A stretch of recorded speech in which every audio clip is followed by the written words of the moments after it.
Ladies and gentlemen, boys and girls, how you doing out there, everybody, everywhere around the world? Good to talk to you. Good to be here with you. Thank you for joining me and us. And by us, I don't just mean me and my many personalities. I'm talking about my good friend and co-host, the big toe of the Paranormal Portal, Mr. Don Longbeard. How you doing, brother? You know, I hope I don't get athlete's foot being the big toe. depends on where you put it. I guess it also depends on which virus I catch at the time. Just keep it in your socks and everything will be fine. Yeah, and my socks are always clean. Thank you. So absolutely. Anyhow, today's Saturday, isn't it? It's Saturday, wow. And ladies and gentlemen, we've got a real incredible treat for y'all. One that we're absolutely pumped and thrilled to bring to the table. This is our guest's first experience here on the live show. With all of you folks. And I feel bad for him, but he's agreed to enter the portal, so no.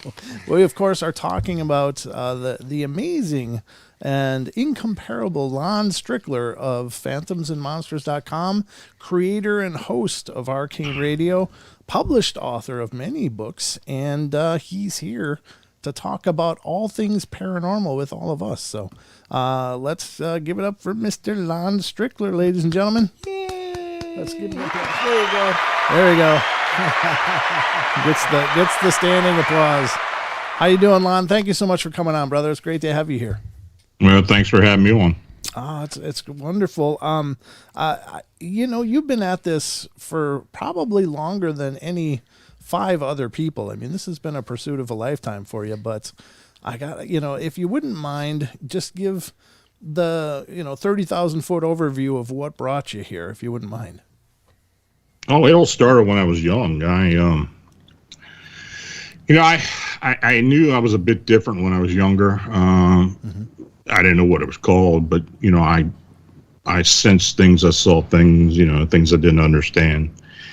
And it actually started when I really started realizing what was going on. It started back in I guess it was 1967, 68. Mm-hmm.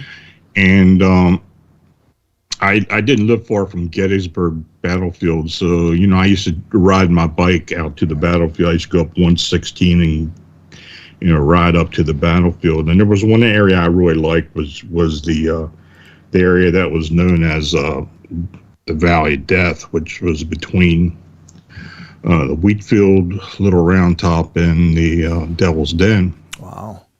And one summer afternoon, I was riding my bike on the road. Wasn't a whole lot of people around at that time for whatever reason. And,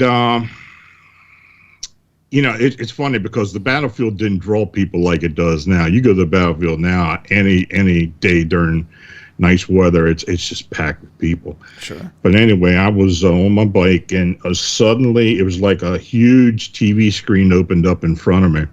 Wow. And I started seeing soldiers, hearing gunfire, cannon fire, smelling gunpowder. I mean, the whole 9 yards. All my senses were heightened. Mm-hmm. And that lasted for about 30 seconds, I suppose. And then it just faded out. And I'm sitting on my bike dumbfounded by what I just saw. And I just couldn't explain it. But after that, I started to realize that some of the things I had been sensing in over the years, even when I was young, I started realizing it was something, either sensing spirit energy or seeing things from the past. Mm-hmm. And I still do have many of those abilities, and I've done intuitive work for, I guess, after I got out of high school, and I've been doing it since. Yeah, it's become obviously an incredible career for you, as you've been one of the staple voices in the paranormal communities forever. I mean, you're one of the original pillars, I think, and certainly your site, Phantoms and Monsters, has become a mainstay for a lot of us, just to keep up on what's going on in the communities, and right. And just to see what new developments are going on. I love the fact that not only is it a site about the paranormal, but you've also you are a repository for reports, right. And you guys investigate as well, and I think that's quite a trifecta, if not more, that I may not know of.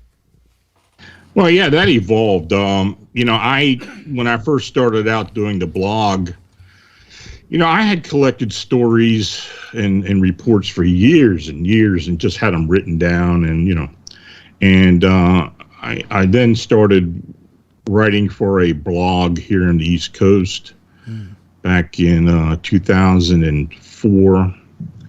And then somebody who's a friend of mine told me, said, you ought to start a blog and start putting his stuff out there. Yeah. So that's how it started.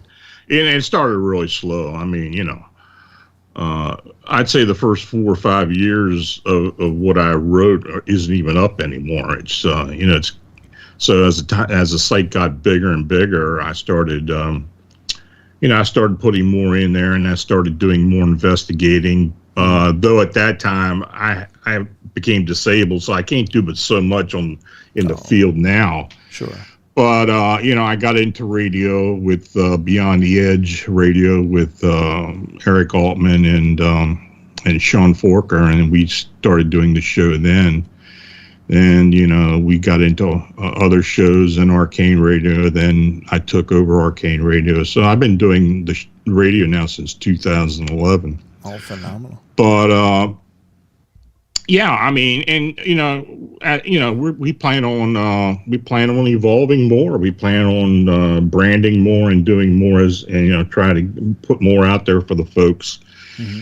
And but that's where we are now. And then of course there's Phantoms and Monsters 14 research team, where we get the reports, and we can usually find somebody to go to the locations and do the investigations, and we report on that. And of course, this led to the Chicago Mothman, O'Hara Mothman, Chicago Phantom, whatever you want to call this thing, these things. And we've been doing that pretty steady since 2017 now. And that has just gotten weirder and weirder over the years. You know, that whole Mothman phenomena to me is pretty incredible, and I do want to spend quite a bit of time tonight talking about that as you're willing to. But I know there's many things that are in process for you guys as you're actively investigating these reports and actively investigating the phenomena. But I just hope to, throughout the course of these 2 hours, to have a lot of topics that we can discuss. And right off the bat, one thing that you had already mentioned was that you grew up next to Gettysburg area. And I got to ask you, because it's always been a compelling thing for me. And you being a sensitive, you probably have a lot more insight into this than most, but is most of the activity, like when you had that screen open up, basically this window into those events, do you think that was a time anomaly, or was that a psychic impression of the events that happened, as in a residual type of event? Or do you think that it's an intelligence to all of this? I think it's all of the above, to be honest with you. Okay. I think that encounter I had was like a portal that opened up. That's the only thing I really have never really figured out what that was. But I do have... I do sense a lot of energy when I go onto the battlefield. I was recently on the battlefield with some friends, and I was being bombarded left and right. I didn't say a whole lot. It can be annoying sometimes, and of course when there's a lot of people around, which there were that day, I didn't say a lot, but it does happen. And, I go into certain areas of the battlefield where there's a lot of activity. It's conducive to a lot of activity. Okay. And, I'm always sensing something going on there. And do you think that the activity that is there, is that a result of just, and I don't mean to sound demeaning in any way, but just due to the fact that there was a huge battle there, is there a lot of limestone and a lot of quartz content and kind of things that most people attribute to residual and storing of energy, or is it a culmination of those things? It's kind of a combination. The area itself, people have been to Gettysburg. The bedrock is very close to the surface, and you go to areas like Devil's Den and places like that where the granite is just sticking right out of the ground, and it's part of the features of the battlefield. It's like that the whole way through. And there is a lot of limestone. There's a lot of quartz in the area, so it's easy. It was easy for the activity there and the energy, the death, and all that to be imprinted in the area. And I think that's why Gettysburg has such renowned activity, because it's basically imprinted. Now, you do get a lot of residual there too. There's certain areas, and that people have documented, where people see the same apparitions and stuff in the woods or in certain parts of the battlefield, and people know those areas, but every once in a while something will pop up that is not well known, and it does have intelligent energy, and it's very palpable at some points.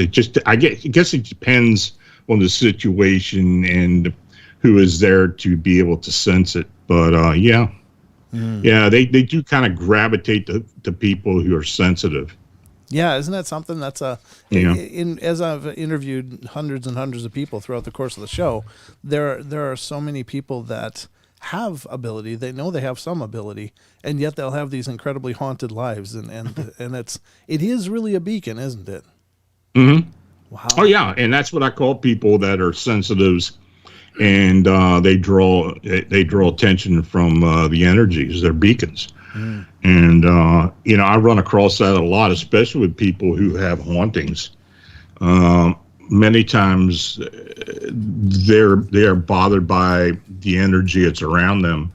and it causes activity, and they're not really sure. They don't even know that they're beacons. They don't even know that they possess gifts. And I'd say that happens at least 50% of the time when I do an investigation. Right. Yeah, I think that's amazing. But especially with kids. I mean, I do a lot of investigations where children in the family are gifted, and they're kind of the main focus of these energies. And I have in the past taken it upon myself to help them understand, with their parents' permission, to help them understand what it is around them, what it is they're sensing. And it's been kind of rewarding for me to do that. Right.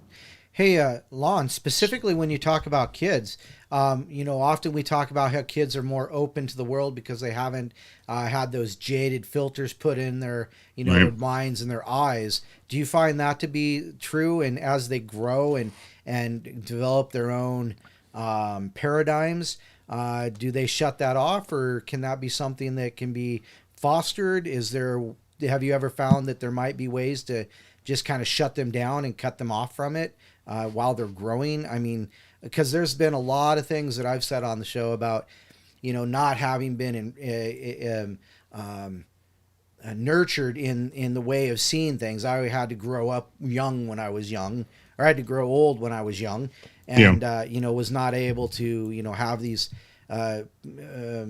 entertain these fancies that I grew out of, that I say I grew out of. But I mean, do you think that that's a truth, that the kids are more open, and as we become more jaded and adult, that it goes away, or we put it away or something, and that we can rediscover it? Well, a child's mind is unadulterated until they get older, and of course, when they start realizing, and a lot of times when they start seeing these things and they show fear, of course, the parents have no idea what's going on. And fortunately, I've been able to help a few of these. And now, sometimes the child, as they grow, they can kind of filter that out. And but there are other instances as they get older, they just really don't know how to deal with it, and it can tend to be a problem if there's somebody doesn't step in to help nurture it with them. And I have seen it a lot. I really have. I mean, I just look at my own self. I never told my parents anything about what I was seeing or sensing or anything. Right. I don't even know if they ever even had an inkling as to what was going on with me. But, I learned eventually to be able to use it and to kind of grow from it. And as I got older, I thought that maybe this is something that I can help with. Right.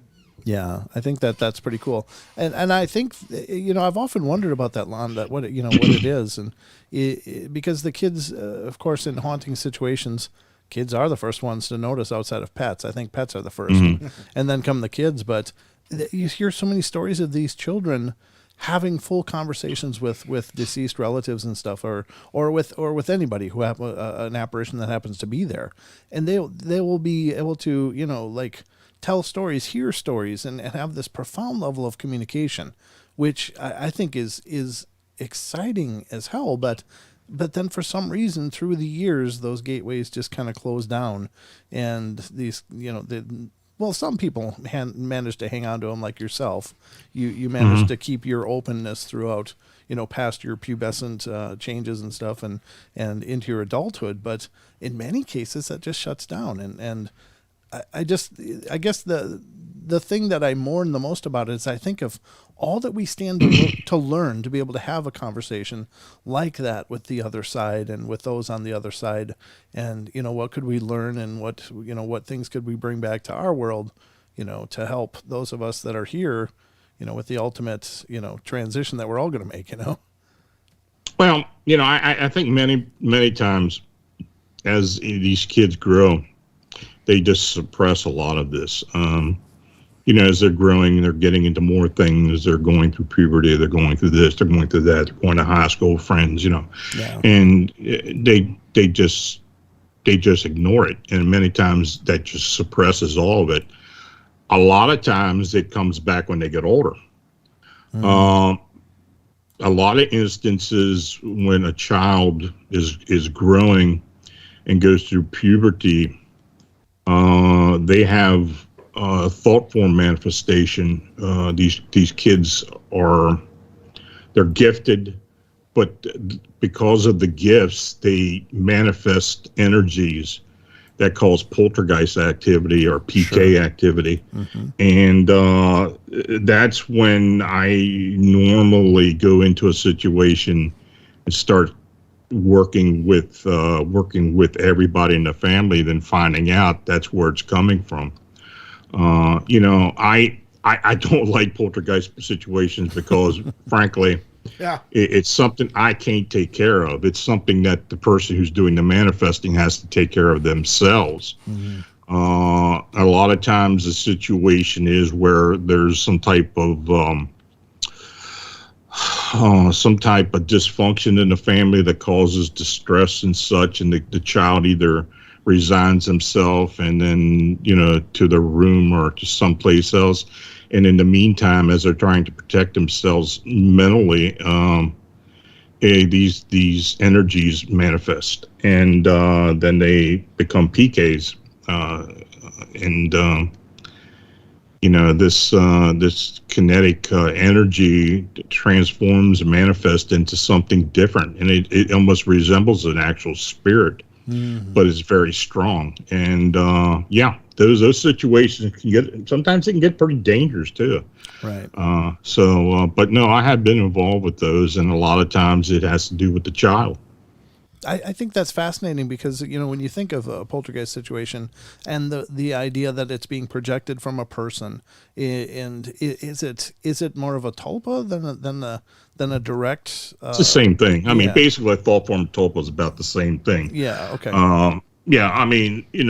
The unconscious mind can do a lot of crazy things without the host actually realizing what's going on. Mm-hmm. It's even in a lot of situations. I wrote a book recently that's going to be coming out, The Meme Humanoids, and basically what it's about is thought projection and thought form manifestation, tulpas,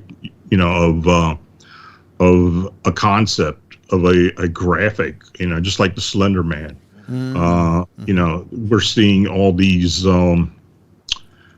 pale crawler humanoids and such have been reported in the past couple of years more and more. Right. And I think a lot of that has to do with possible manifestations through thought forms. Oh, that's kind of comforting, actually. I'm glad you said that because those things freak me out. I'll be right honest about that. Something about. Now, I'm not saying that's what it is all the time. Okay. Who knows? We might be. We may be seeing the precursors to another species or humanoid species evolving or being able to come through either through a portal or through some type of rift. The nexus of these beings is fascinating because we're seeing more and more of it. But I think the internet has a lot to do with some of this. Oh. And that's what that's the point I'm trying to make in the book to a degree. But we've been very aware of this Slender Man phenomena where especially when you had the two girls up in Wisconsin who thought this thing was a living being, and they tried to kill their friend to appease this thing. Yeah. I believe they actually saw or manifested something, and that's the reason they did what they did. Man, that's frightening. And again, it has a lot to do with the unconscious mind in that case.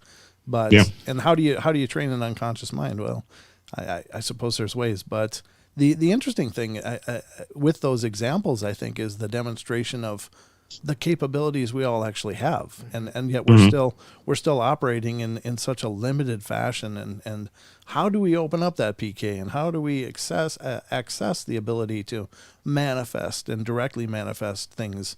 And I just think of the ramifications and the empowering that would make for for us all. Well, I think we've all are psychic at some degree. And I believe as time goes on, with quantum computing and such, and quantum computing is going to be mainstream eventually. And when that happens, I think we're going to be opening up for a lot of different things. When we started investigating these winged humanoids in Chicago, that was one of the thoughts we were tackling. One of the theories that maybe this was something that was coming through because of some type of particle accelerator rift or such. Because there, at the Fermi Labs outside of Chicago, there was an accident there about 7 years ago. Oh. And it's never really been reported fully, though they started back up and they are doing work there. But we took something like that in consideration. Of course, there are a lot of people that are concerned about the CERN collider and what are the consequences of that. Could that open up a rift of some type? So, of course, we were looking into that. But, that all comes back to, we're talking about quantum computing. If that comes to a point where it's commercially viable for people to be able to purchase it. And look, you can get one now for a couple $1,000. Oh, wow. I mean, so, if this thing becomes mainstream, who knows what type of things we're going to see. I'm kind of hopeful it answers a lot of questions, but unfortunately, some things could become, a little hairy if this does happen. Yeah, that's the trick of science, right? First they figure out if they can do it, and then they figure out whether or not they should have. Yeah, exactly. Absolutely. It's a great afterthought. Wow.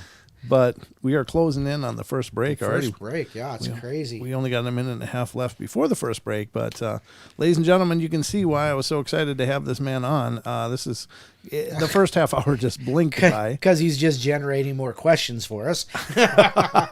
Gotta keep the wheels turning for sure. But we are going to be heading to break in a little bit here. But, Lon, we had a quick question here. Maybe you can answer in about a minute. I don't know. If not, just tell me and we can come back to it after the break. But Rachel gets it right. One of our chat mods says, I wonder if a tulpa could be possessed by a walk-in, at sometimes vulnerable people are possessed by an opportunistic spirit. No, I think it's possible. I have never experienced that, but when you're talking about tulpas and you're talking about the Buddha religions and also Hinduism, they use tulpas. The monks use tulpa as part of their religion. Who knows? I mean, I guess that's a good question for one of them. Sure. But I could see where it could actually happen. Yeah, I mean, it makes sense that if they can assume, overpowering one energy, they could probably do the same thing in other manifestations as well. So very good. But ladies and gentlemen, we're going to go to our first break of the night. So grab a drink, use the loo, and meet us back here in just a couple minutes because it's getting spooky.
ladies and gentlemen, we are into half hour number 2 of our 2-hour journey. So we're closing out the first hour right here on this segment of our show before the next break. But if you are just tuning in, you will be thrilled to know that we are having on our show tonight Mr. Lon Strickler, creator of phantomsandmonsters.com and host of Arcane Radio.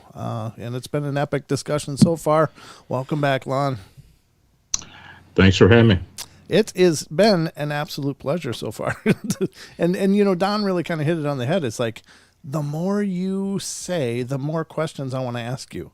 It's this huge snowball that keeps building up. It's like, ooh, I got my notepad down here and I'm scribbling notes as we're going. It's like, oh, I got to ask him this. And our chat is joining in too. And we've kind of just dusted over the ghost phenomena, and I think that that's cool. But I hope through the course of our journey tonight on your maiden voyage through the YouTube show that we can kind of touch on several of these phenomena.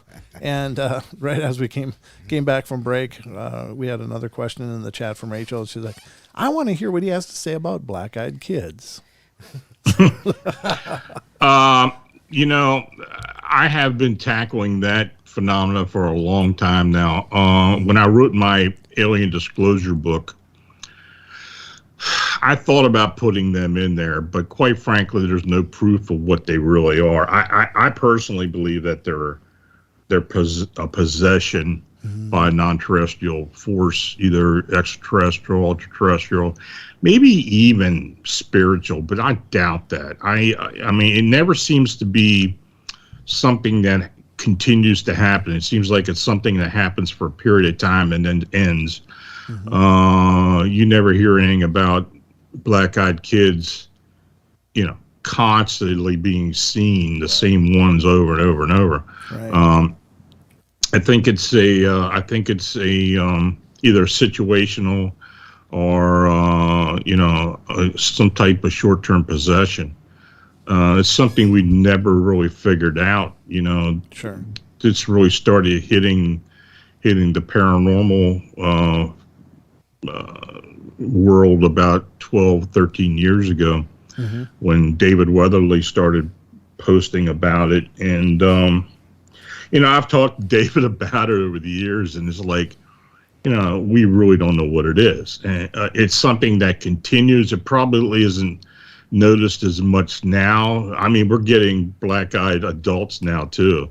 So maybe these possessed people grew up and then they're being possessed for a short period of time as they're older. I don't know. But it's a creepy thing where they try to many times try to get people to do something for them or allow them to come into their homes, or that they beg for food or need help. They're talking on the phone. Then when they're rebuffed, they kind of just back off. And it very rarely turns into something more serious than that. But it's creepy. It really is. And many times it's not just one, it's 2, 3, maybe even 4. Of these kids at one period of time. So, yeah, I really don't have a good answer for it, but that's my thoughts on it. You had mentioned extraterrestrial. Of course, we know what that is, but ultra-terrestrial. Can you define that for me, please? Basically, my theory of ultra-terrestrials are dimensional travelers. You know, when we had talked about the unseen ones, and I'm sure we'll get into that a little bit later, those are all-terrestrial beings. They're not extraterrestrial. They live on a dimension parallel to ours, or they reside on a dimension parallel to ours. And I think there's a lot of dimensions that are associated or linear to our dimension or Earth dimensions, where there are other beings, and I define those as ultra-terrestrials. Do you think that that's where the things like the pterodactyls and stuff are coming from, or because that's kind of my thought is, and again, it kind of plays along that same idea that there's this spate of sightings, and then suddenly there's just nothing, and there's no bodies, there's like people aren't finding droppings or where these things fed or, you know, anything of the nature. And if it's like a pterodactyl, it wouldn't be cognition enough to go, oh, that's people, I got to stay away from them. Or, you know, it would just be like eat, sleep, you know, poop, whatever, and just do its thing like any other wild animal. But these things seem to just kind of come and go. Yeah, I think most cryptids in general are ultra-terrestrial beings. They're dimensional travelers that are able to come through some type of opening into our Earth plane. You know, they're not explained by science. They're not known. And I'm talking, when I say cryptids, I'm talking about Bigfoot, anything that's, you know, Dogman, upright canines, you know, wing beings, anything. And I think that they're not necessarily indigenous. Maybe in some cases they are, but for the most part, I think those are ultra-terrestrial beings. Oh, that's very interesting. And I think that, you know, I saw the video, and I'm sure you have as well, because when you mentioned Dogman, I thought that was very interesting, because after seeing the video of that guy, and I don't know where he was, Louisiana or somewhere, or maybe he's in Illinois or something, but he's filming out he's doing a Facebook Live, and he's talking about this Dogman sighting, and then he goes and opens his back door and focuses, you know, to show people, look, this is my backyard. This wasn't me photoshopping or something. And then he's filming, and as he's filming, there's this basically a very ethereal or ghostly, like, Dogman goes by, and it's like, oh my God. And the guy sees it, of course. You know the video I'm talking about, right? Is that the one? Is that the one where it was running along the fence line in the back? Well, it's running along the basically looks like the power line. I don't know if there might be a fence line there too, but yeah, I found that I found very interesting, because as I understand it, legendarily, or at least in some of the First Nations lore, the Dogman type being, or a cryptid of that nature, is the protector of gateways or portals or something like that. Does that sound right? Yeah, I mean, that's the theory. I mean, they're either summoned somehow and then come through. This may have been something that he had taught. You know, I talked to Seth Breedlove last night on my show, and he has started to experience possible cryptids or ethereal beings because of what he does, you know, in his films. And that seems to be the case in a lot of situations where people who are actually out there looking for these things, and something shows up like that, like it's being summoned. Then again, you may be talking about a thought form, something that's generated unconsciously by the person out there looking. So, yeah, that it could be either one, I believe. Yeah, and I think that it also helps to at least lend some reason to this myriad of creatures that people experience. It's not like it's just Bigfoot and Dogman and then, you know, a White Walker or you know, something thrown in. It's all the other things, and Skinwalkers, of course, but it's like the Loveland Frog Man and you know, all of these one-offs that have come through for a period of time and then just were done and just gone without a trace. Yeah. Yeah, I mean, I think that's, you know, I've been looking into this phenomena for a long time now. I mean, ever since I had my encounters, and that's what I believe it is. I believe a lot of times there are periods of time when some type of gateway or portal or something opens up, and one of these ultra-terrestrial cryptids or beings are able to sneak through or to come through at will and to enter our world, and we see them. And of course, they're fleeting for the most part. We don't know where they go, and maybe they'll show up at another time. But very rarely are we able to sustain sighting of them or follow them and such. They just seem to disappear. Right.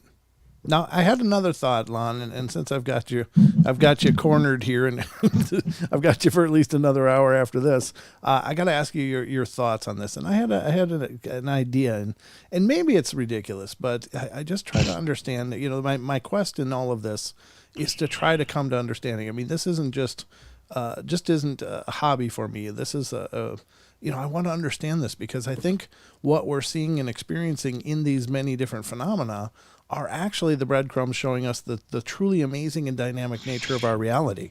It's like, it's not just these hiccups or where we have glitches in the matrix, so to speak. But what I'm thinking is there must be a very natural network of perhaps portals or dimensional openings, and maybe they even like respirate, like they're open for a period and then they close, and then they're open and they close. And maybe these creatures that utilize them to come into our world know about them. They have a culture of these openings, and maybe to them it's like the subway. Oh yeah, the number 5's coming at 3, so we got to get down to the station, kind of thing. Like they know where the openings are going to happen and close, and so they can utilize those to maybe forage in our realm or whatever, and then go back to their own or what have you. But what do you think of an idea like that? No, I think that's entirely plausible, every bit of it. I mean, you have so many people talking about the missing 411 phenomena where, people just seem to disappear. I think that's very possible. I think they could either accidentally walk through something, or something comes through, takes them, and goes into the other dimension. Right. I think that's absolutely possible.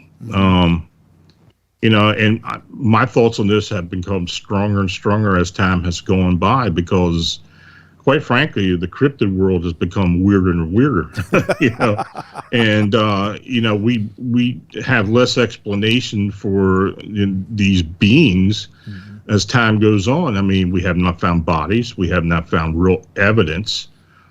We find hair samples, scat samples, this and that. But other than that, many of the photographic evidence is questionable, and it doesn't seem like we get sustained views of these things. So, I think the theory of them coming into other dimensions, maybe not alternate realities, but other dimensions, I think is absolutely plausible.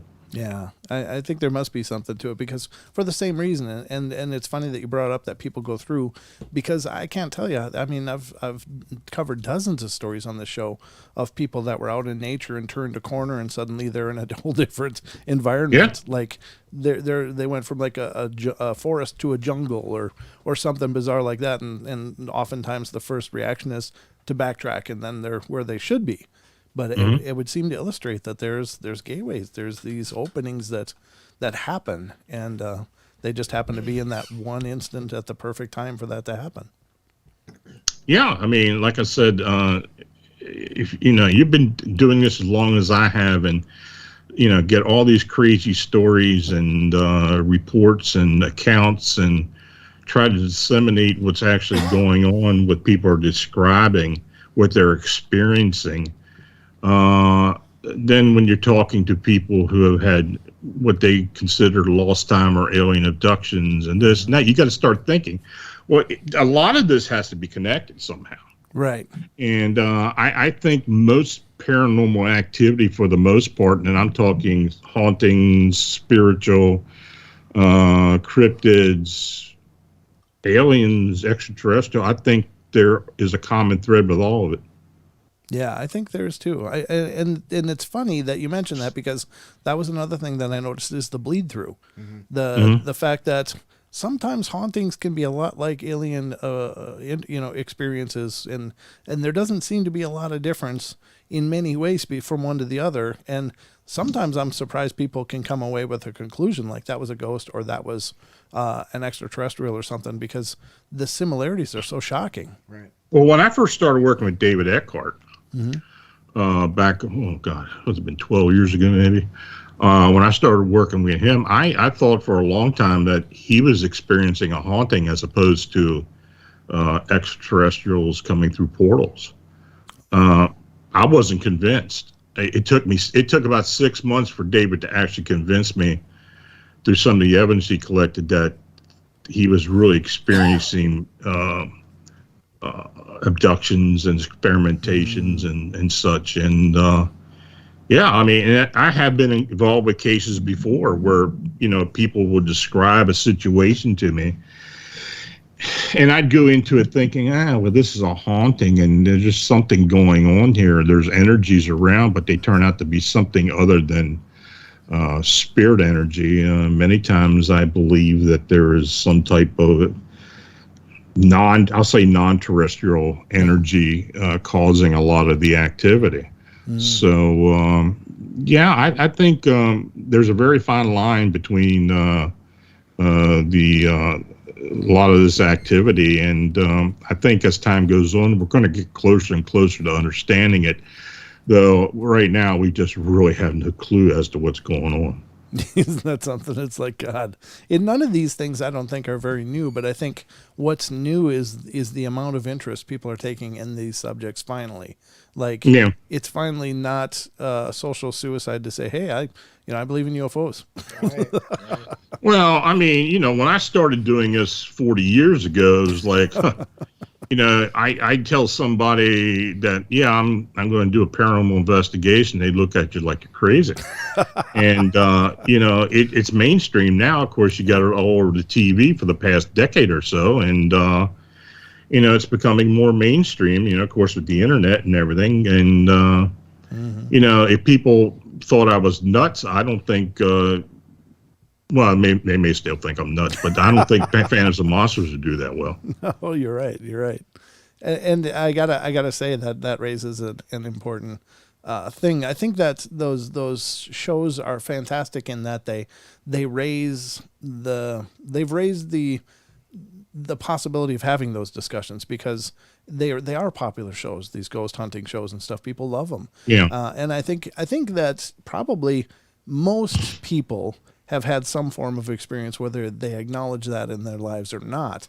And maybe that's why. But now that people can have those discussions, what I think also is the liability of those shows is that people think that, this stuff is just like you go, like an amusement park ride, or, you know what I mean? Yeah, that's my main beef with it. They're not realistic. I mean, Right. It's almost like every week you turn on to the show and something happens, and it just does not work out that way. Right. I've always been a critic of paranormal TV, though I've been on some episodes myself, but I can't necessarily sit there and watch it a lot of times. If I have a friend here or something, we'll sit there and watch it, but many times I'm sitting there shaking my head like, oh God, But no, I've got an open mind, and if something is seen on television that I believe is credible, I will give them credit. I really will. But now we're starting to have more cryptid subjects on television, and they kind of run off the same vein. It's an entertainment. It's a vehicle basically, and these companies are selling advertising, so they got to show something. Sure. So it's not always realistic. Right. Well, and also I think I absolutely agree with you. And they build up such hype for these shows that it's like, I've watched some and I've went, well, it's like watching the Island show. What show is that? Oh, Survivor or whatever? No. The Island Oh, show. you're talking about Oak Island? Yes. Oh, yeah. That is so. Yeah, they sucked me in every year for the past 11 years. I know, and it's so anticlimactic. Oh, they found a world a Civil War pin in a Cabbage Patch. I'm like, You've got to be joking me. I've watched for this, and then when they followed up with the Knights Templars, I was like, oh my gosh. But anyhow. I'd be honest with you, I don't give a damn they ever find any treasure on that island. I'm kind of more interested in the history aspect of it. Yep, yeah. And that's the most fascinating thing to me, that, this thing might have been, there might have been people going to this island for whatever reason for many centuries. So, that's the fun part for me, but I'm a history nut, so that just goes to show. But if they don't ever find a coin, I don't care. Right. It doesn't matter to me. And I think it's weird that they've had all of these all these peoples come through that island one way or another, and they haven't. I have not heard any paranormal or any kind of stories come off that island. I wonder if there's. I wonder if there's a reason for that, or if they're just not interested in that. Because I tell you what, if they come up with a season where they're chasing a ghost, it's going to go gangbusters all over again. Well, let me tell you something. I'm going to give you a little inside here. I know some folks from the production company, and there have been some weird things that have happened on Oak Island, even during the filming of this show. Right.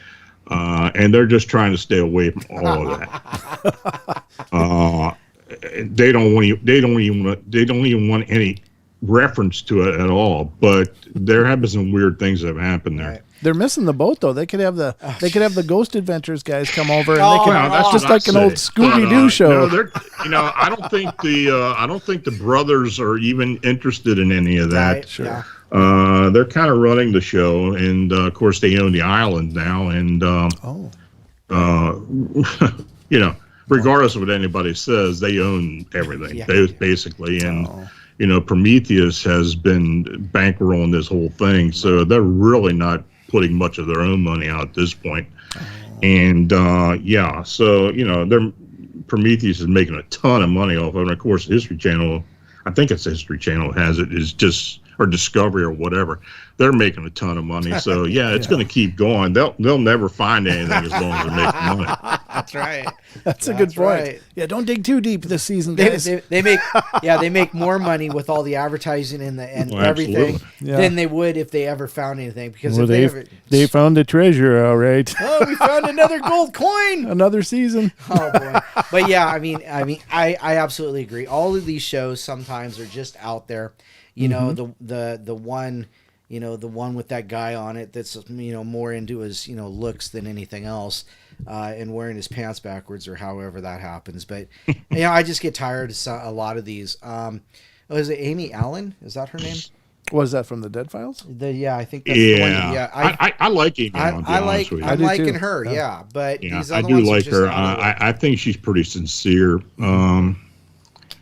I've known Amy since she lived in Denver, and she's been around a long time. Sure.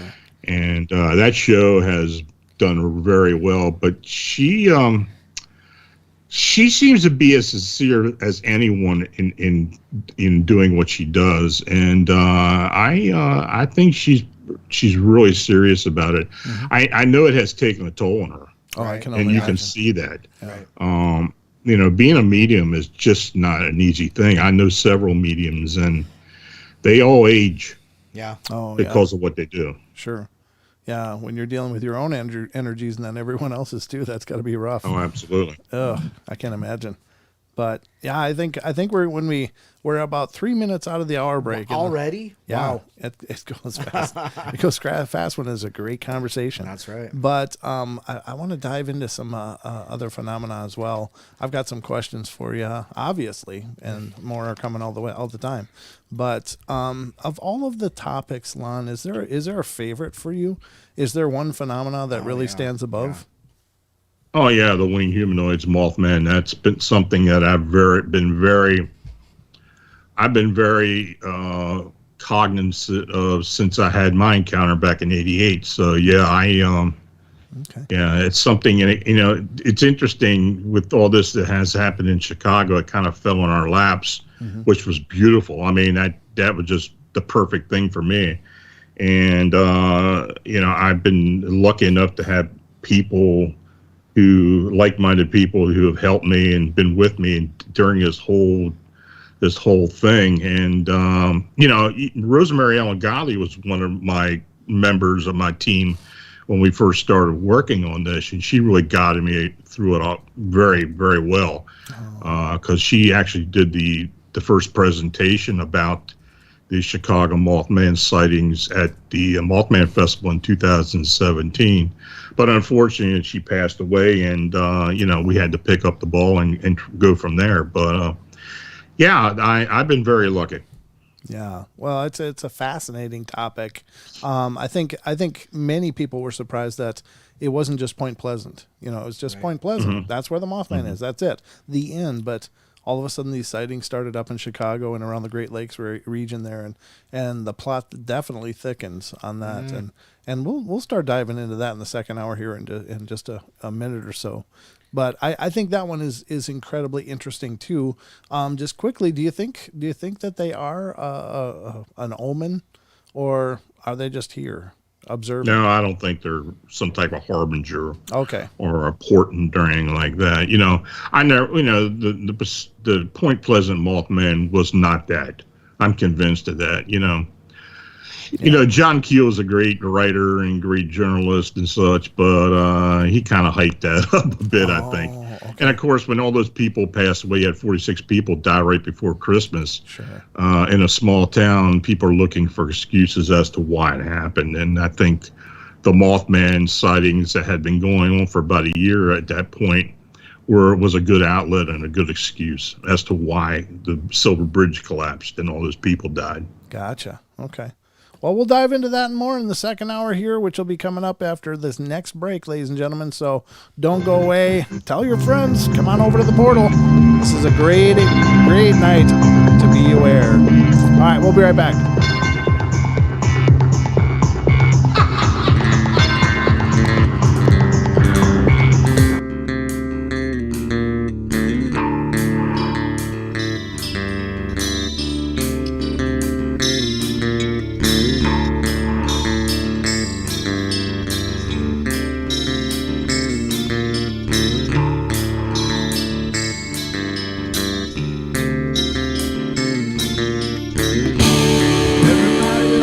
Play their games.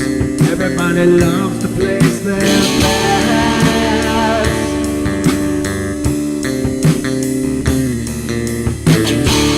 They don't understand the price I paid. They don't care to comprehend.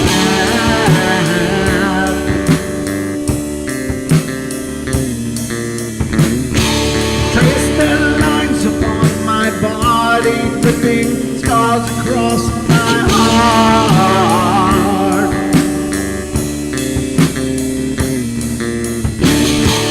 Raging anger pours inside me as their lies keep falling apart.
Carol Ann is not like those she's with.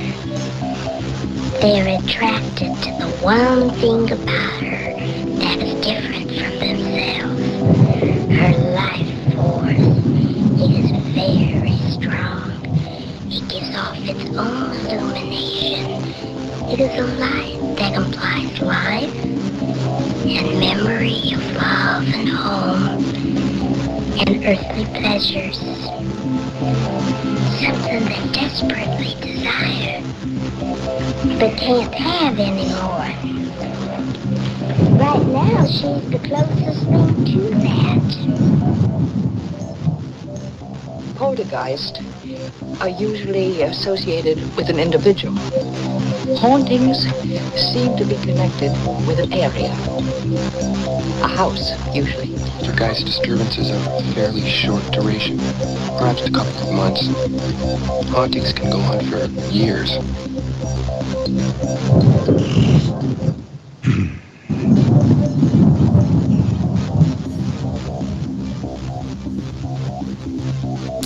All right, ladies and gentlemen, that brings us into hour number 2 here on the Paranormal Portal. So I hope you're enjoying the ride. Thank you to all of you who are here joining us, and thank you to those of you who will be here and joining us eventually. What does that say? Brent's band. Oh.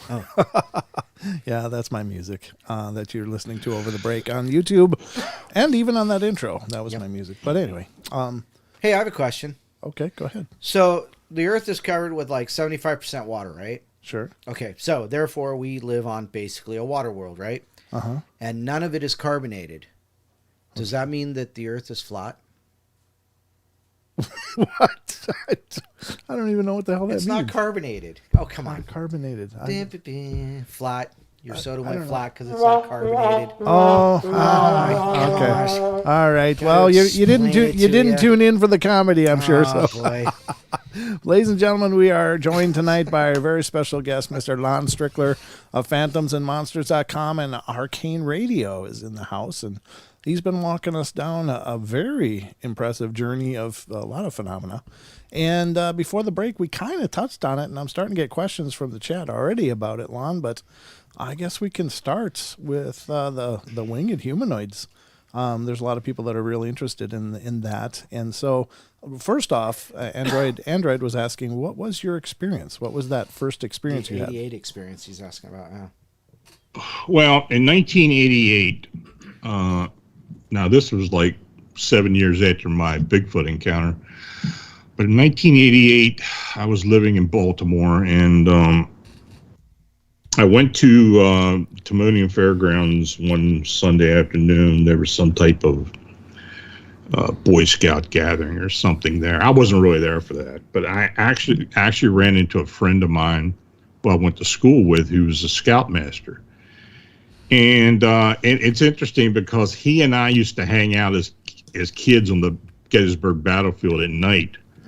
So he knew what I was into, and so we were sitting there having some lunch, and we got to talking, and I hadn't seen him for a while, and he said, we've had some things going on over at Camp Conawago, and the scouts who are camping in the woods, now this is in the fall, but this was going on during the summer.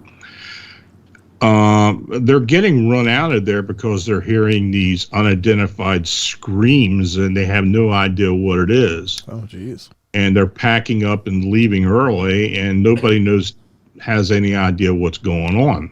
Mm-hmm. And he said, you're into this paranormal stuff. He said, why would you mind coming up there next weekend? We're going up next Friday and spending the weekend camping out. And, this was 88. This was, I was young enough, I didn't mind sleeping on the ground there. I can't do it now. But, I said, yeah. So I met him up there that Friday, and this place was like it was when I was younger. I mean, I spent a lot of time there as a kid.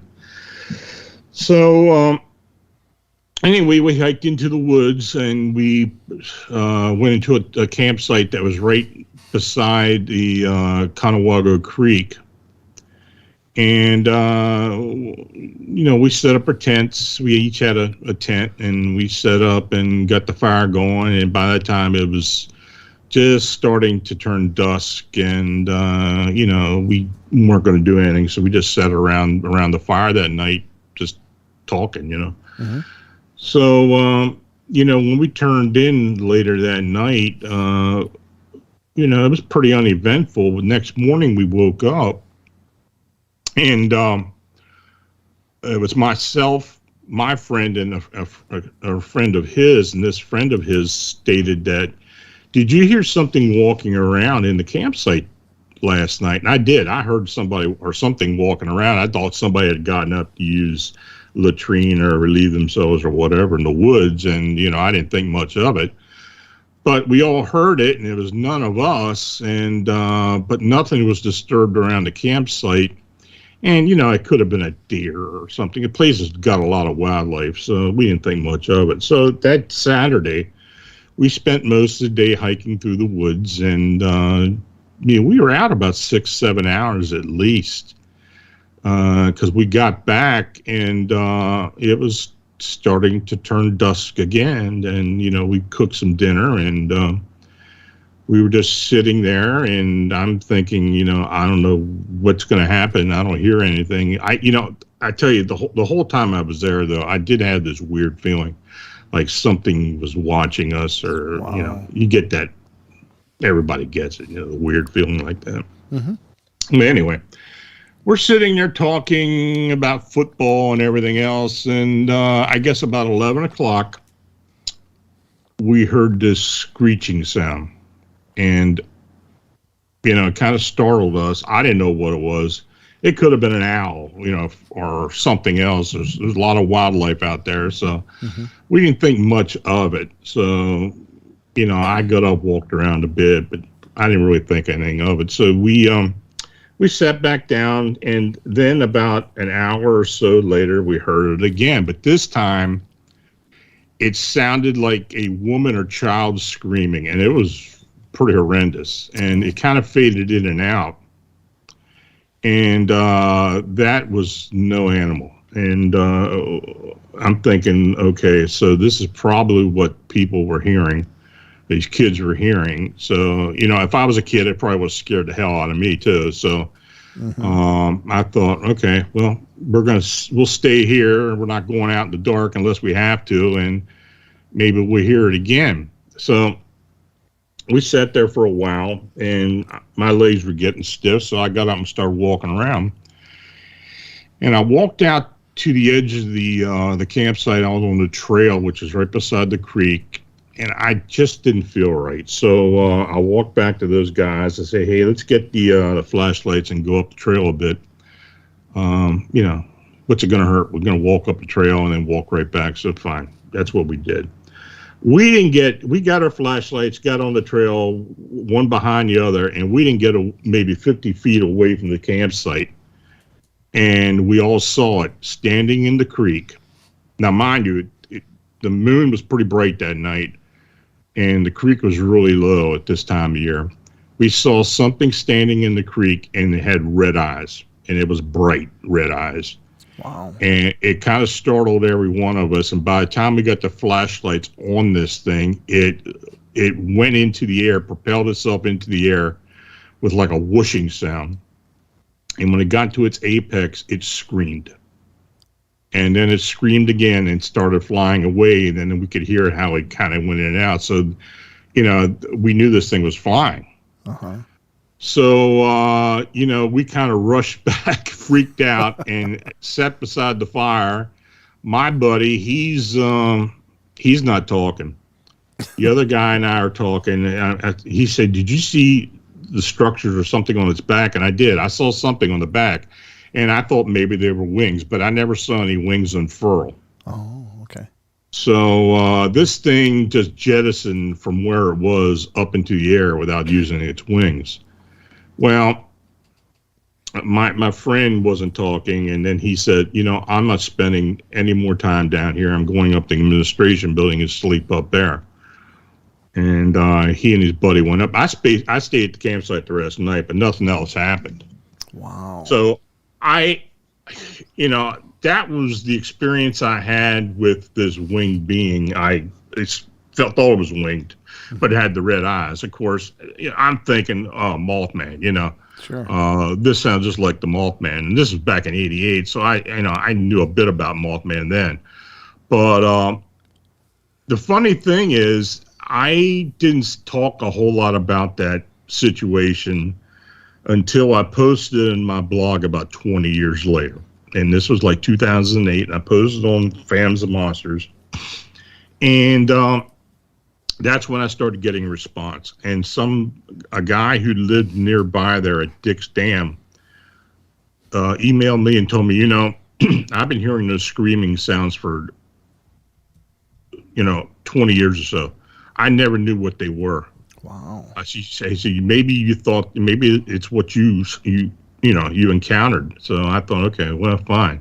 At least we have some corroboration. But then a couple of weeks later, I got an email from a scoutmaster who told me that he and his troop had been out to Camp Conawago, and they were out there one afternoon, and the kids just went up the trail, hiking up the trail, and they came running back all frightened and stuff. And they told him that we saw a dragon. That's how they described it.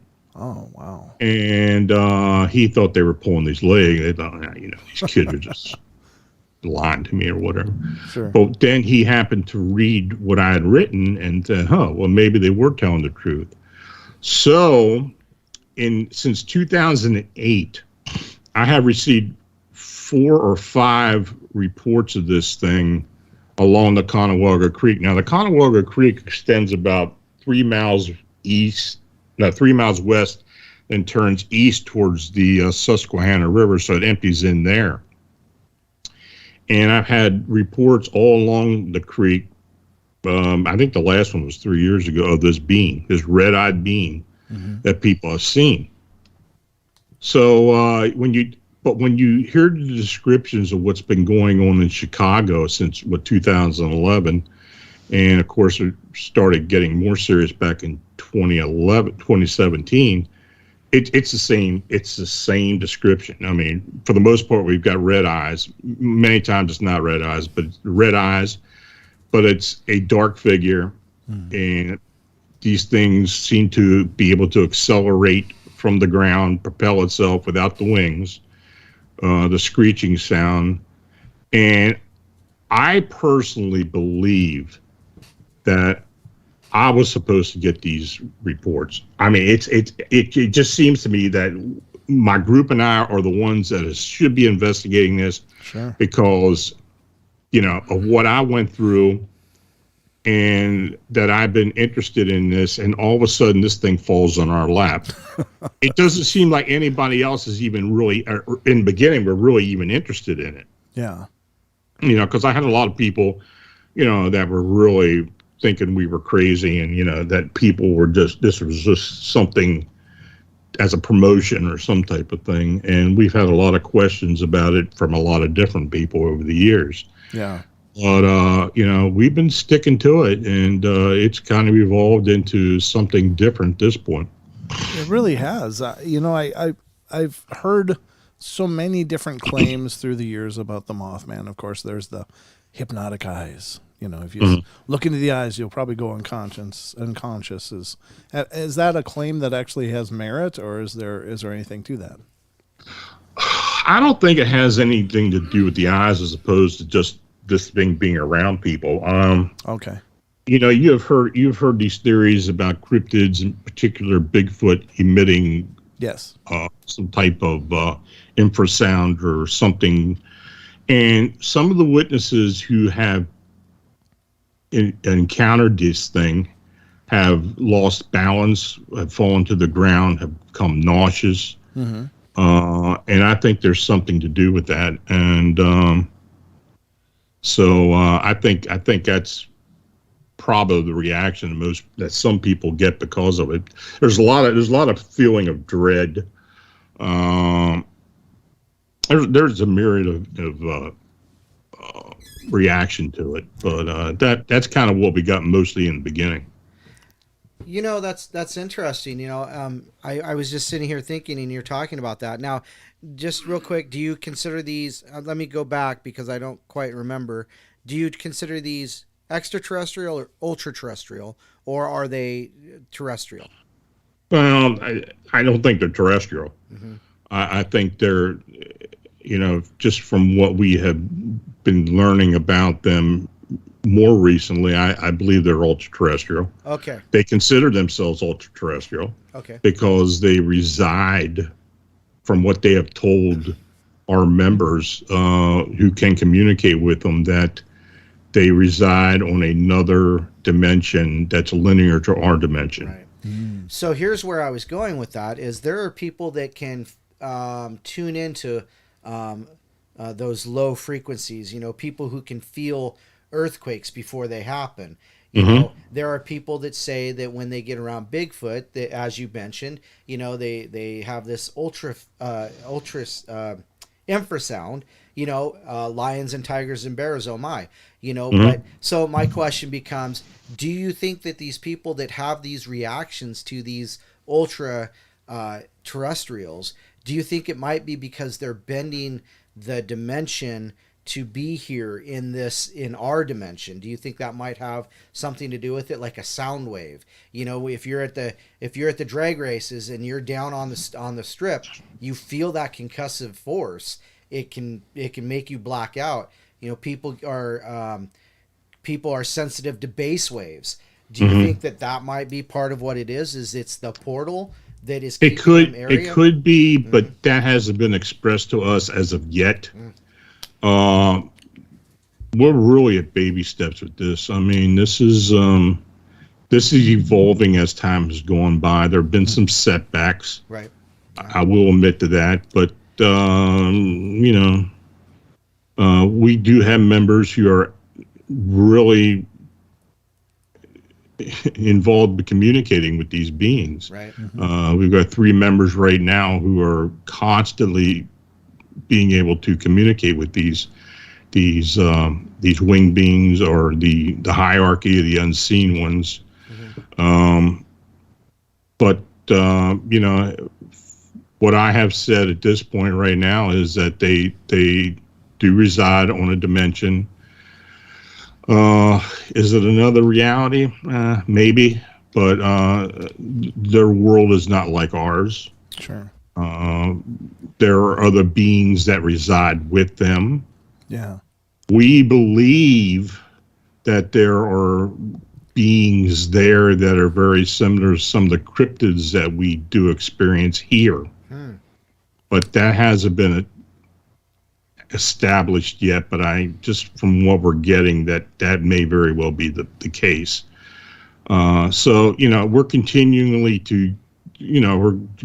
getting more information as we go. We had a situation about a month ago where, you know, I inadvertently got on the radio and started talking about these beings and putting names out and such. And unfortunately, which happens more than not, some people thought they were going to go ahead and summon these things, and they tried to bind them, and that turned out to be bad. Oh my! I don't. That's terrible. From the indication we got, somebody may have gotten hurt because of it, and you know, so I went ahead and took all the information down, and I'm going to keep it down until we get permission to use it again. But you know, that was a setback, and you know, I think I don't want to cut the communications on these things because we were doing so well with it. Right. But you know, at this point, there's just so much I can say, and you know, that's kind of where we're going to leave it at this point. Sure, absolutely. Yeah, but I think it's an amazing phenomenon. The fact that, it just, is it new to the Great Lakes area? I mean, in the last decade or so, or is it just something that's always been there and is finally getting recognition? I think in a smaller degree that these things have shown up in a lot of different places over centuries, maybe millennia. I've had winged humanoid sightings all over North America and a few outside of North America. But I think what's going on in Chicago, there's a specific reason for it, though we haven't been able to get that reason as of yet. There's something about O'Hara International that's conducive to these things being able to come through. We've got some ideas as to what it is, but it's in a specific area of the airport, and most of the sightings recently have been in this area or within a couple 100 yards of this area. Wow. We had a situation, if you go to Phantoms and Monsters, you can see it. I posted it. On December 30th, we had a situation where 3 American airline workers, cargo workers, saw three of these beings and started videotaping them. And as they were doing this, security showed up. American Airline management showed up, and they made these employees erase it, give it to them, and threaten them with their jobs. Oh, man. And there's definitely a cover up of that. They are dead set on keeping this information under lock and key. They don't want it getting out. And I got to give people credit who work there and who have been coming forward with us. There are a lot of folks that work there are seeing these things, and many of them are not talking about it. But there are a few brave souls who are coming forward and talking to us about it. Of course, they're trying to keep it as confidential as possible. We don't want them getting under, having to lose their jobs or something. But this crackdown has been going on now for almost a year, I believe, all in all. I do have an informant who works at the airport who has access to some of the information behind the scenes, and a lot of the people who work with them have been reporting this phenomenon as well. So, that's where we're at now. That's curious. And I think it's going to continue on. I think all indications show from what we've heard from these beings and what we are seeing, and just the number of events that have happened, I think it's going to continue. Why they're showing, we really don't know. But one thing that has become clear to us, and I talked to Brent about this before we started the show. I think these entities have been around us for a long time. And I'm talking about possibly, and I don't have information to pinpoint this, but I think these are possibly the Chimera type gods that the early Egyptians started to see at some point. Wow. They are very fearful of man. The monotheists are the ones who basically took them down, confined them at some point, and that's why they have been underground for the most part, and have been away from us. Now, this is just the information that we're getting bits and pieces of. Sure. But I do believe what we're getting is fact, and I'm more and more, it does make sense. And but I really wish we knew why they are showing up, why they're showing themselves. For those people who think this whole thing's a crock, you really need to start reading this and finding out about it and talking to people, because the people at the airport who work at the airport, they're dead serious about it. Yeah, I can only imagine. And we're coming up to the last break of the night, and then we'll go into the last half hour. But we've got a few questions floating around in the chat too. But I think we'll probably hold those until the next segment, just because I want you to feel like you have a chance to respond and to the questions asked. But this is a hell of a puzzle to put together, especially if their history is as long and dynamic as you suggest. If they've been around this long, and to try to piece all of this together is an incredible undertaking, I would think. Well, it hasn't been easy. I mean, we've had detractors from the very beginning, and a lot of well-known people who have been detractors, and we've been fighting organizations and such to have been trying to push back on MUFON's probably the biggest detractor who tried to push back on this with us. Okay. But I've dealt with MUFON before, and I'm not really worried about them. All right, brother. Well, hold that thought. That's just kind of what we're running up against. Yeah, absolutely. Okay, we're going to go to the last break, ladies and gentlemen. Don't go away. Another half hour with Lon coming right up in just a couple minutes. We'll be right back.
ladies and gentlemen, we're in the home stretch here, and it's been a hell of a journey with Mr. Lon Strickler joining us tonight.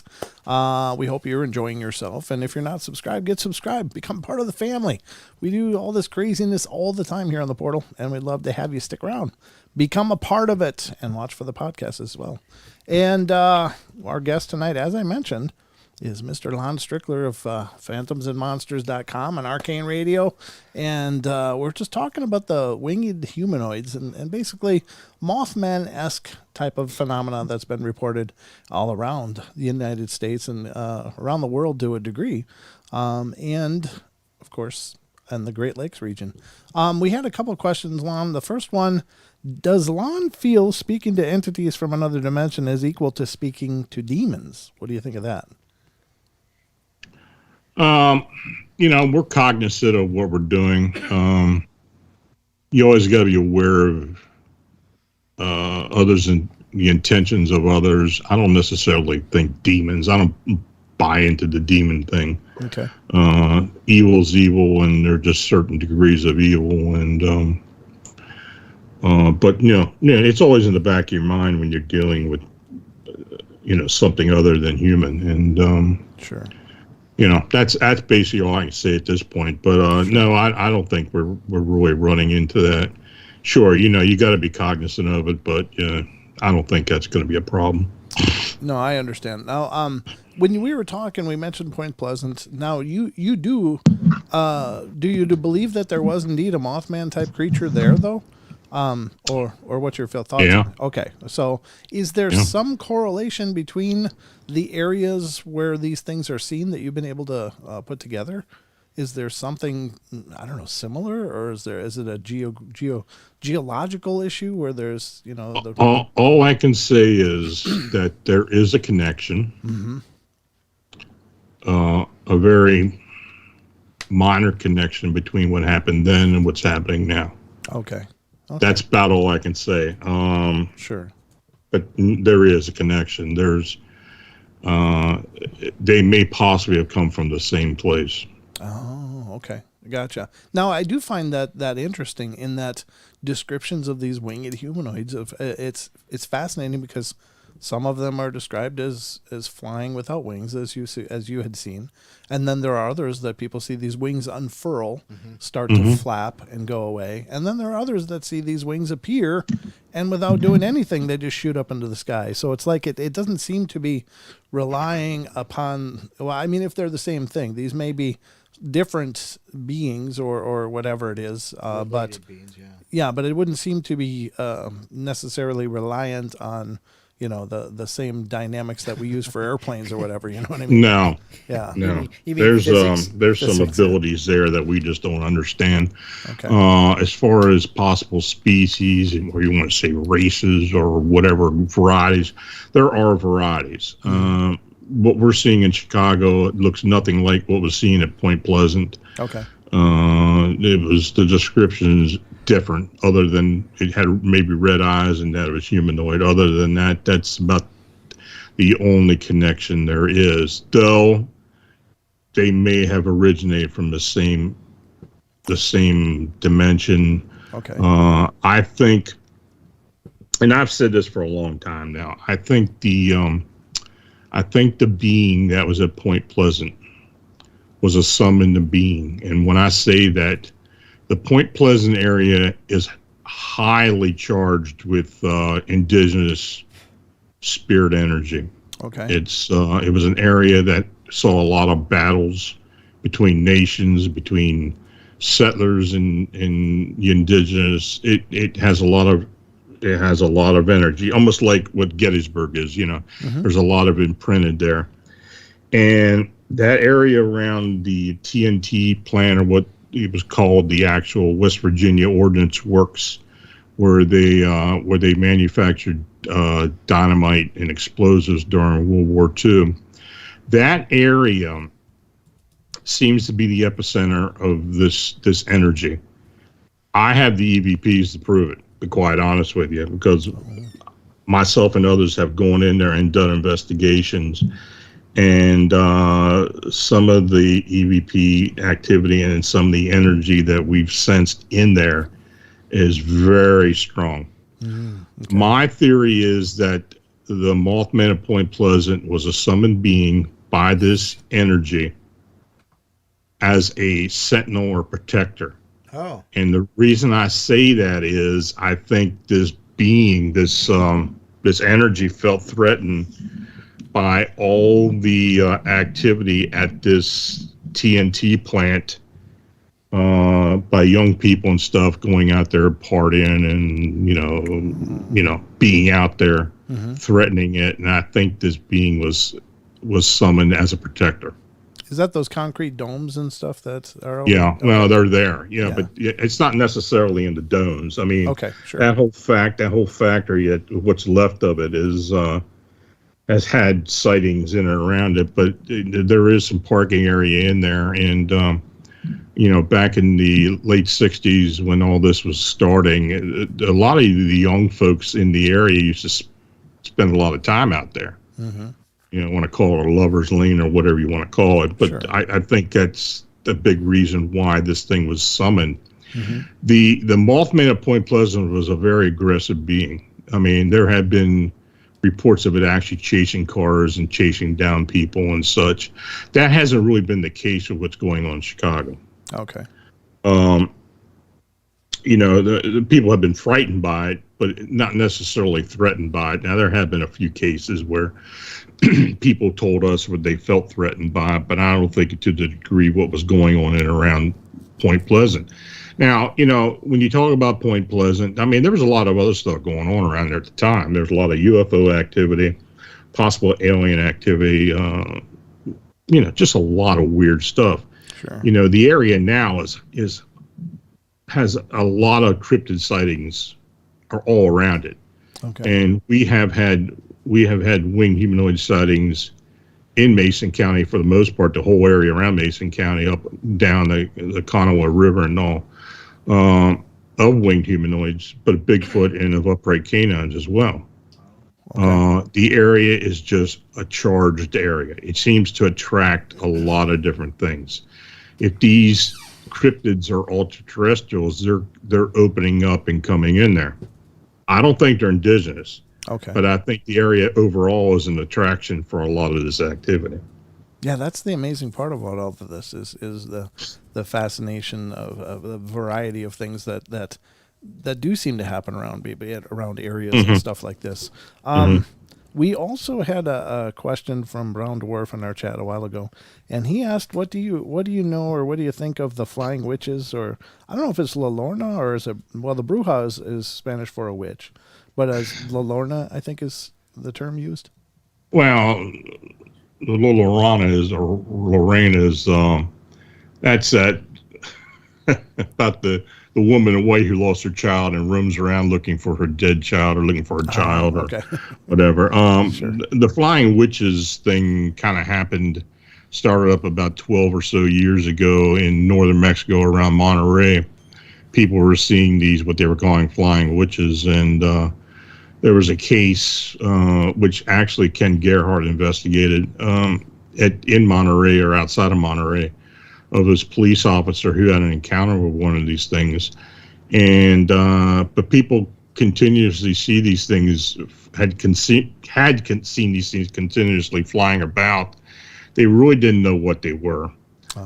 Some of the footage was maybe suspect, but it was interesting at the time. I was fascinated by it. Mm-hmm. But no, that's the flying witches thing. Okay. So do you think that's an actual supernatural creature, or is that kind of like the Skinwalkers? It's one of those big question marks, Well, the Skinwalkers are Navajo witches, basically, that are practicing black magic and able to shapeshift as to curse, part of a curse of someone that they shapeshift into one of these beings. A lot of times it's a canine, many times like a coyote or something, and they kind of show up at certain residents of the cursed individual. It's a lot of folklore involved with it, but of course, I have interviewed many people, a lot of the Dene Navajo in in northern, in the Four Corners area, northern New Mexico, and northern Arizona. And the old folks very rarely want to even talk about it, but some of the younger ones will discuss it. But it's part of their religion, their lore. But these witches, these Navajo witches, who kind of get into the black magic. Mm-hmm. That's what a skinwalker is. Yeah, and I find that really fascinating. Apparently, at some distant point in the past, they were considered heroes of the tribes due to their help in getting rid of the first Spanish that came across, trying to take over everything. Well, when the Navajo were actually living up in Utah, especially around the area of Skinwalker Ranch, that land was cursed by the Navajo witches when they were run out by the Utes, and that's always the theory now why Skinwalker Ranch is what it is, because it's cursed territory. But many of them lived up there at the time, and they were driven further south. That's fascinating, and again, so I just find it really intriguing that so many things are possible, because I think in a nutshell, that's what this all explains to me, is that everything is possible. Everything is possible. And the ramifications, again, I think are astronomical, what that means to us. Like, we're kind of like the slow stepchildren to the rest of the universe or something. Like, it seems like everything around us is these dynamic, incredibly powerful individual different manifestations of life, and yet here we are in our three-dimensional worlds, chained to our 9-to-5s and 40-hour work weeks, and we live in such a small world. And I think a lot of people in the modern world, you want to say even for many decades, they're walking about looking down as opposed to looking up and actually seeing what they're supposed to see, and they're missing a lot. And I think more and more people are starting to realize, are more open-minded, especially about what goes on in our actual world. Mm-hmm. They may consider it as paranormal. I think a lot of it is natural, though, and it's something that's unexplained. So I think many paranormal investigators in recent years are starting to become more open-minded. Years ago, Bigfoot investigators would, you talk about interdimensional beings and the interdimensional theory as opposed to an indigenous flesh and blood being. They think you're crazy and they wouldn't want to talk to you. But now that over the years they haven't really been able to explain anything, they've come up with no explanation really as to what these things are. They're kind of becoming more open-minded about it. Yeah, and I think that's kind of the blessing of our modern age, is that at least people are having the dialogues. And we got another question in chat. It's, do you think these cryptids are coming out more nowadays than, say, 10 to 20 years ago? And if so, why would they? I think the advent of the internet has kind of opened everybody's eyes up to what's going on. Of course, we have the TV shows, the internet, you have sites like mine. People are reading this, and they're more aware of what possibly may be going on. And because of that, I think they're looking more. Sure. And I think things that would, I think a lot of people and a lot of cryptids kind of pick the people who they want to see them. Sure. I think that's actually going on in Chicago to a degree. A lot of people who have seen these beings have been around other people who never even saw them. Isn't that something? And I think they kind of pick and choose who has the ability to see them. I think that happens with other cryptids. I think they have the ability to pick and choose who sees them.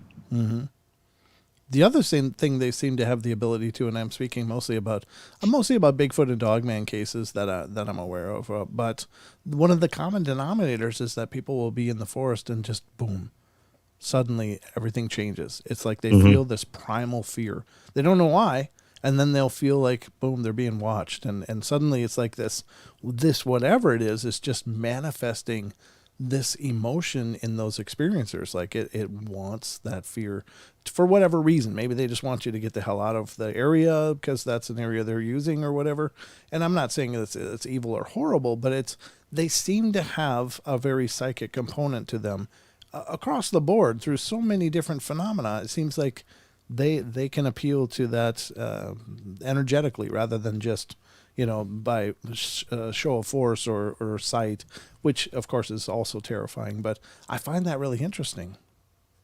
Well, you heard that phrase, the veil is thinned. I used to do a lot of hunting, used to be out in the woods and do that a lot. I mean, when I was a kid, I was out there all the time.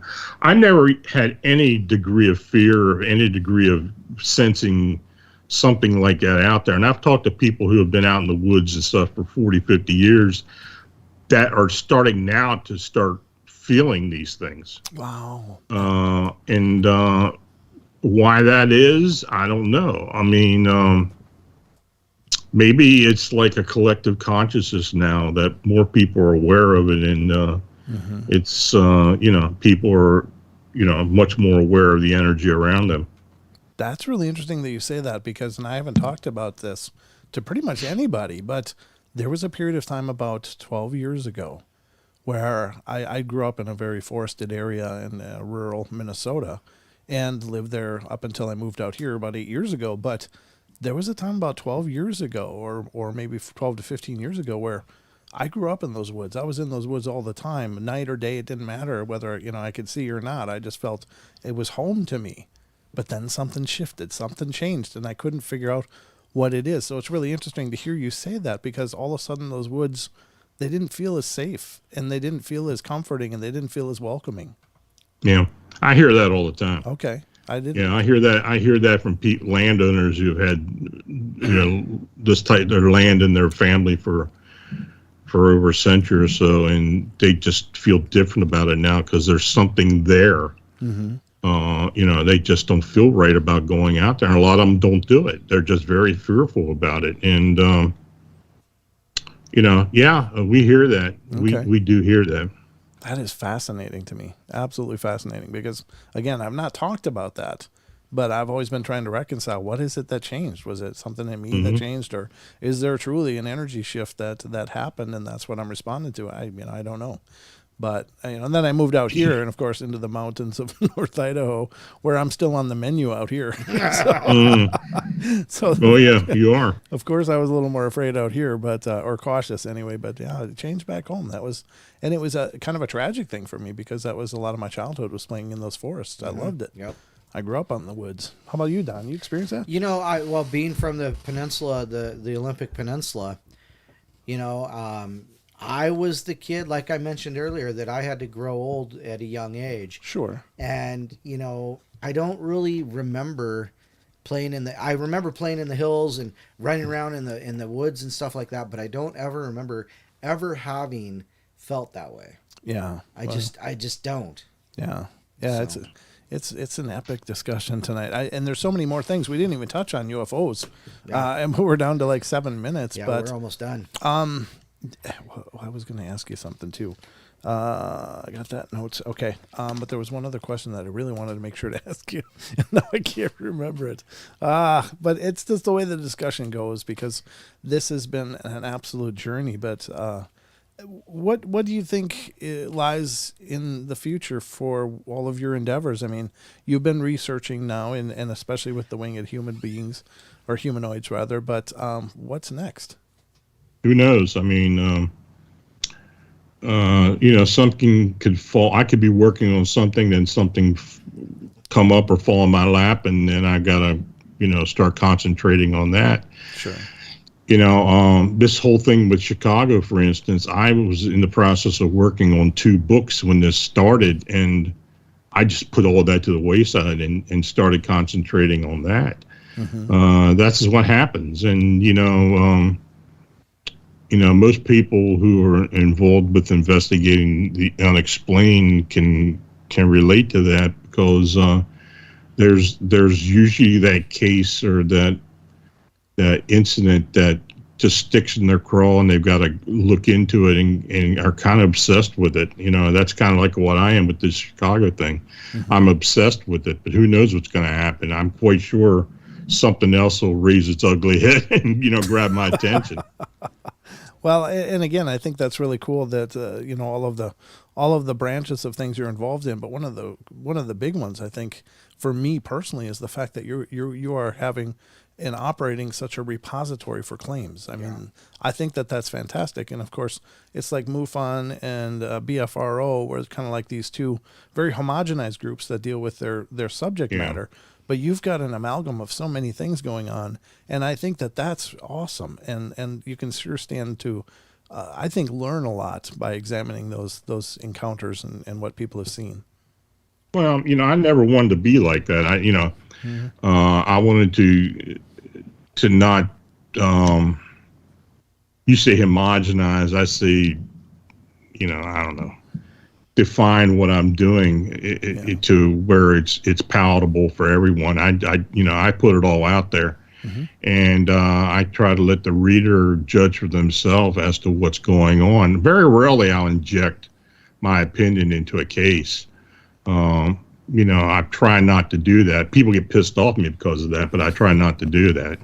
I might do it when I'm writing a book occasionally, but as far as when I put something out on the blog or I get something, I'll usually put it out there for the readers to digest. And if they got questions or they want to know more about it, they can always send me a question, or they can come on to the radio show and then ask me about it. But Amen. Yeah, I mean, that's just the way I look at it. Could you take a couple minutes and let people know how to stay in touch with what you're doing?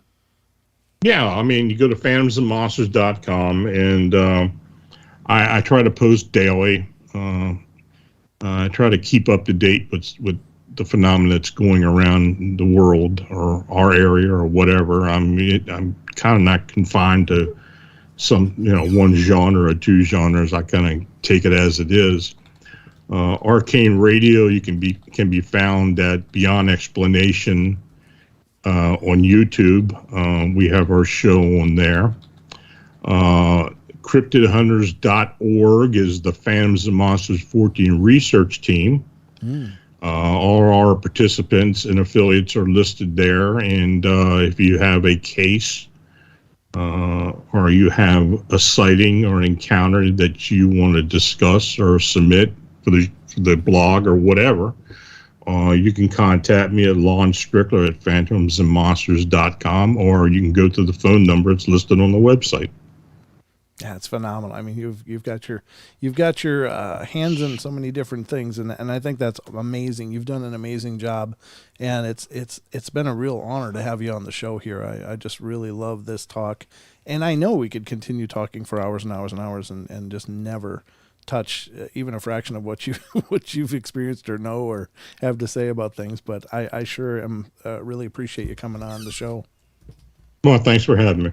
Absolutely, ladies and gentlemen, Mr. Lon Strickler, and we'll have to get you back, Lon. And I know that what I'm hoping will happen is that we can have you come back regularly, because I'd really like to drill into some of these individual topics that tonight we just kind of brushed over the top of, because there's so much to understand, and I certainly appreciate your background, your insights, and your experience to try to at least help us understand some of this craziness that people are experiencing. That sounds good. Just let me know. All right. All right, ladies and gentlemen, that's going to wrap it up for us tonight. And Lon, if you wouldn't mind, stick around on Skype. I'll close the show and we'll come back to you. Okay. But we're going to call this an epic. This epic, yes. This was an epic journey into Lon the portal. Strickler was in the portal. Yeah, I know. This one will go down in the books for sure. But ladies and gentlemen, thank you all for being a part of our journey, and thank you so much for continuing to spread the word about the portal. Definitely go over to phantomsandmonsters.com and support what Lon's doing over there. Tune in to Arcane Radio on Fridays, and you can find the links to all of this stuff on phantomsandmonsters.com. And definitely tune into the Paranormal Portal as well. Definitely. If you wouldn't mind, that'd be great. Yeah.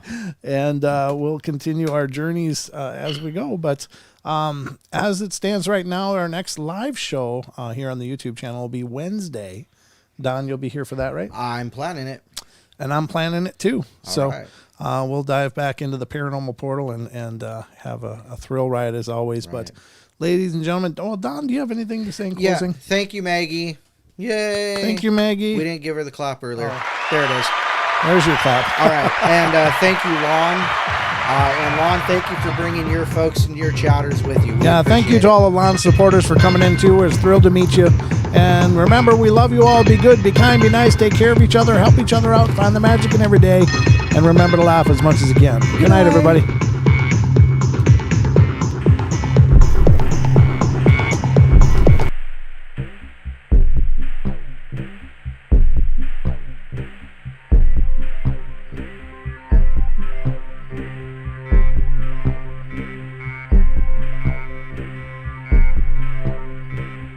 Woo!